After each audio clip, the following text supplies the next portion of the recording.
ಬಿಹಾರಿಗಳಿಗೆ ಬಿಹಾರ ಸಂಘಕ್ಕೆ ಬೆಂಗಳೂರಿನಲ್ಲಿ ನಾವು ಜಾಗ ಕೊಡ್ತೀವಿ ಅನ್ನೋ ಬಿಹಾರ ಚುನಾವಣೆ ಹಿನ್ನೆಲೆಯಲ್ಲಿ ಕೊಟ್ಟಿರುವುದು. ಒಂದು ಬಿಹಾರಿಗಳಿಗೆ ಕರ್ನಾಟಕದಲ್ಲಿ ಜಾಗ ಕೊಡೋದು ಅಪರಾಧ ಅಂತ ನಾನು ಭಾವಿಸೋದಿಲ್ಲ. ಚುನಾವಣೆ ಕಾರಣಕ್ಕೆ ಕೊಡೋದಿದೆಯಲ್ಲ ಅದು ಸಣ್ಣತನ. ಕೊಡಲಿ. ಈಗ ನಮಗೆ ಗೋವಾದಲ್ಲಿ ಕನ್ನಡ ಸಂಘಕ್ಕೆ ಜಾಗ ಕೇಳಿದ್ದೇವೆ, ಮಹಾರಾಷ್ಟ್ರದಲ್ಲಿ ಕನ್ನಡ ಭವನ ಇದೆ, ಇದೇನು ತಪ್ಪೇನಲ್ಲ. ದೆಹಲಿನಲ್ಲಿ ಕನ್ನಡ ಭವನ ಇದೆ, ಇದು ಯಾವುದು ತಪ್ಪೇನಲ್ಲ. ಆದರೆ ಚುನಾವಣೆ ಕಾರಣಕ್ಕೆ ಆಸೆ ತೋರಿಸೋದಿದೆಯಲ್ಲ ಇದು ಸಣ್ಣತನ. ಮತ್ತು ಭಾರತೀಯ ಜನತಾ ಪಾರ್ಟಿ ಅಂತವೇ ದೇಶ ಮೊದಲು ಅನ್ನೋ ತತ್ವವನ್ನು ಪ್ರಾದೇಶಿಕ ಅಸ್ಮಿತೆಯ ಜೊತೆಗೆ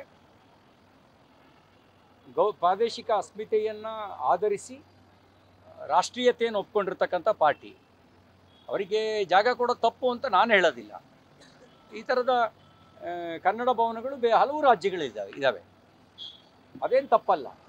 ಆದರೆ ಚುನಾವಣೆಗೋಸ್ಕರ ಆಸೆ ತೋರಿಸೋದಿದೆಯಲ್ಲ ಇದು ಸಣ್ಣತನ.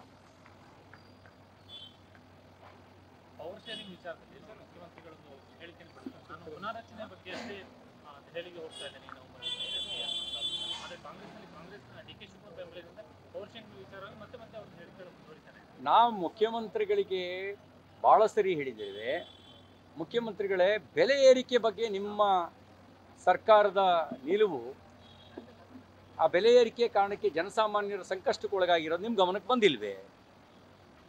ಯಾಕೆ ಎಲ್ಲ ಬೆಲೆಯನ್ನು ಏರಿಸ್ತಾ ಇದ್ದೀರಿ? ಯಾಕೆ ಜನರ ಬದುಕನ್ನು ದುಸ್ತರಗೊಳಿಸೋ ಕೆಲಸ ಮಾಡ್ತಿದ್ದೀರಿ? ಅಕ್ಟೋಬರ್ ತಿಂಗಳೊಳಗೆ ಗುಂಡಿ ಮುಚ್ತೀವಿ ಅನ್ನುವಂಥ ನಿಮ್ಮ ಡೆಡ್ಲೈನೇ ಡೆಡ್ ಆಗೋಯ್ತಲ್ಲ. ನೀವೊಂದು ಡೆಡ್ಲೈನ್ ಕೊಟ್ಟಿದ್ರಿ, ಅಕ್ಟೋಬರ್ ತಿಂಗಳ ಒಳಗೆ ಎಲ್ಲ ಪಾಠವನ್ನು ಮುಚ್ಚಬೇಕು. ಯಾಕೆ ಮುಚ್ಚಿಲ್ಲ? ಈ ಬಗ್ಗೆ ಮಾತಾಡಿ. ರೈತರ ಆತ್ಮಹತ್ಯೆಯಲ್ಲಿ ನಂಬರ್ 2 ಕರ್ನಾಟಕ ದೇಶದಲ್ಲಿ. ರೈತರ ಆತ್ಮಹತ್ಯೆ ಯಾಕೆ ಮಾಡ್ಕೊಂಡಿದ್ದಾರೆ? ಅವರ ಸಂಕಷ್ಟಕ್ಕೆ ಪರಿಹಾರ ನಿಮ್ಮ ಸರ್ಕಾರದಲ್ಲಿ ಇಲ್ವಾ? ಗಾಂಜಾ ಮಟ್ಕಾ ಅದರ ರಾಜಧಾನಿಯಾಗಿ ಬದಲಾಗ್ತಾ ಇದೆ ಕರ್ನಾಟಕ. ಎಲ್ಲ ಕಡೆನೂ ಗಾಂಜಾ ಸಿಗುತ್ತೆ, ಎಲ್ಲ ಕಡೆನೂ ಗಾಂಜಾ. ಮಟ್ಕಾ ಹಾವಳಿ, ಮಟ್ಕಾ ಮತ್ತು ಗಾಂಜಾಕ್ಕೆ ರಾಜಾಶ್ರಯ ಸಿಗ್ತಾ ಇದೆ ಅನ್ನುವಂಥ ಅನುಮಾನ ನಮಗಿದೆ. ರಾಜಾಶ್ರಯ ಇಲ್ಲದೆ ಇದ್ದರೆ ಈ ಪ್ರಮಾಣದಲ್ಲಿ ಮಟ್ಕಾ, ಈ ಪ್ರಮಾಣದಲ್ಲಿ ಗಾಂಜಾ ಬರ್ತಿರಲಿಲ್ಲ. ಥರ್ಡ್ಸ್ ಹಾವಳಿ ಹಲವು ವರ್ಷಗಳಿಂದ ಇರಲಿಲ್ಲ. ಸೆಕೆಂಡ್ಸ್ ಅಲ್ಲ, ಸೆಕೆಂಡ್ಸ್ ಅಂದರೆ ತೆರಿಗೆ ವಂಚನೆ ಮಾಡೋದು, ಥರ್ಡ್ಸ್ ಅಂದರೆ ಲೋಕಲ್ ಮ್ಯಾನುಫ್ಯಾಕ್ಚರ್ ಲಿಕ್ಕರು. ಥರ್ಡ್ಸ್ ಹಾವಳಿ ಹೆಚ್ಚಾಗಿದೆ. ಇದಕ್ಕೆ ರಾಜಾಶ್ರಯ ಇಲ್ಲದೆ ಇದ್ದರೆ ಥರ್ಡ್ಸ್ ಹೆಂಗೆ ಬರ್ಲಿಕ್ಕೆ ಸಾಧ್ಯ? ಥರ್ಡ್ಸ್ ಹಾವಳಿ ಹೆಚ್ಚಾಗಿದೆ ಅಂದರೆ ಇಟ್ಸ್ ಮೀನ್ಸ್ ನಿಮ್ಮ ಆಡಳಿತದಲ್ಲಿರೋರು ಅವರಿಗೆ ಅದಕ್ಕೆ ರಾಜಾಶ್ರಯ ಕೊಡ್ತಾ ಇದ್ದೀರಿ ಅಂತಕ್ಕಂಥದ್ದು ನಮ್ಮ ಅನುಮಾನ ಮತ್ತು ಆರೋಪ. ಇದ್ರ ಬಗ್ಗೆ ಮಾತಾಡಿ. ಕರ್ನಾಟಕ ಪ್ರತಿನಿತ್ಯದಲ್ಲಿ ಕರ್ನಾಟಕದಲ್ಲಿ ಅತ್ಯಾಚಾರ ನಡೆಯುತ್ತೆ, ಹತ್ಯೆ ನಡೆಯುತ್ತೆ ಅನ್ನೋದು ಕರ್ನಾಟಕಕ್ಕೆ ಗೌರವ ತರುವ ಸಂಗತಿ ಅಲ್ಲ. ನೀವು ಜನರ ಗಮನವನ್ನು ಬೇರೆ ಕಡೆಗೆ ಸೆಳೆಯೋದಕ್ಕೆ ನೀವು ಒಂದ್ಸರಿ ಸಂಪುಟ ವಿಸ್ತರಣೆ ಮಾತಾಡ್ತೀರಿ, ಅಧಿಕಾರದ ಬದಲಾವಣೆ ಬಗ್ಗೆ ಮಾತಾಡ್ತೀರಿ.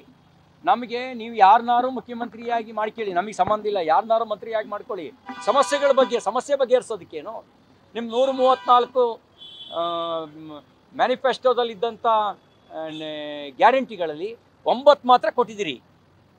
ಉಳಿದವ ಕತೆ ಏನು? ಉಳಿದ 125 ಯಾವಾಗ ಈಡೇರಿಸ್ತೀರಿ? ಯಾವಾಗ 125 ಈಡೇರಿಸ್ತೀರಿ? ಅದ್ರ ಬಗ್ಗೆ ಮಾತಾಡಿ. ಗುಂಡಿ ಯಾವಾಗ ಮುಚ್ತೀರಿ? ಅದ್ರ ಬಗ್ಗೆ ಮಾತಾಡಿ.